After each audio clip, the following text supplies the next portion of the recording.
BusinessJournalDaily.com 3 Minutes With is brought to you by... I want to retire knowing we did it right. We want to know that it's been worth something.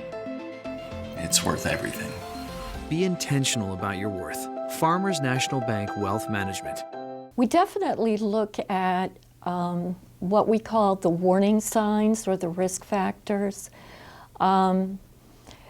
There is, usually they are expressing suicidal thoughts, so they are thinking of suicide.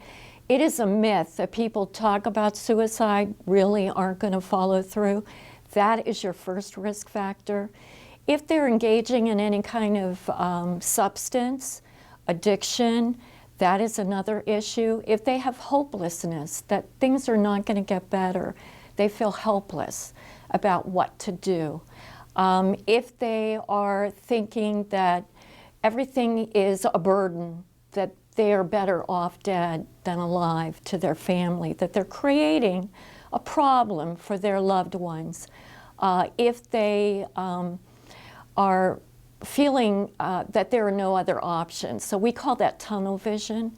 So there's a variety of risk factors. If they're avoiding getting involved, if they're withdrawing from family relationships, they just don't want to be involved. And if they have a previous attempt in their history, it's almost like a perfect storm.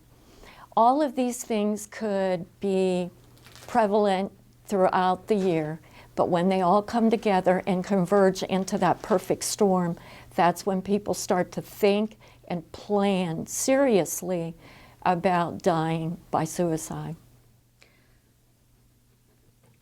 And you talked about the myth part of it.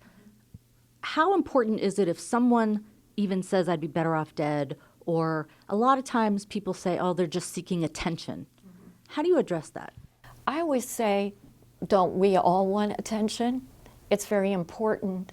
And there's nothing negative about seeking attention. In one of our training, they call it's an invitation.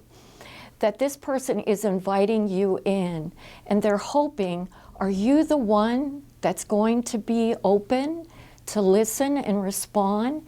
And if you're not, you're going to, set up that wall, and that person might not open up again. And we always encourage people, if you find resistance, if you find people who aren't willing to listen, don't give up. Keep moving on. Find another person who's willing to listen, such as calling the crisis hotline at Help Network. There's always a live staff person who is here day or night, who's trained to listen and respond to anybody who's hurting. They could call us at 330-747-2696. That is our crisis hotline number for 4 counties that they could call us. If they are outside our county, they could call 1-800-427-3606. BusinessJournalDaily.com 3 Minutes With is brought to you by... I want to retire knowing we did it right. We want to know that it's been worth something. It's worth everything. Be intentional about your worth. Farmers National Bank Wealth Management.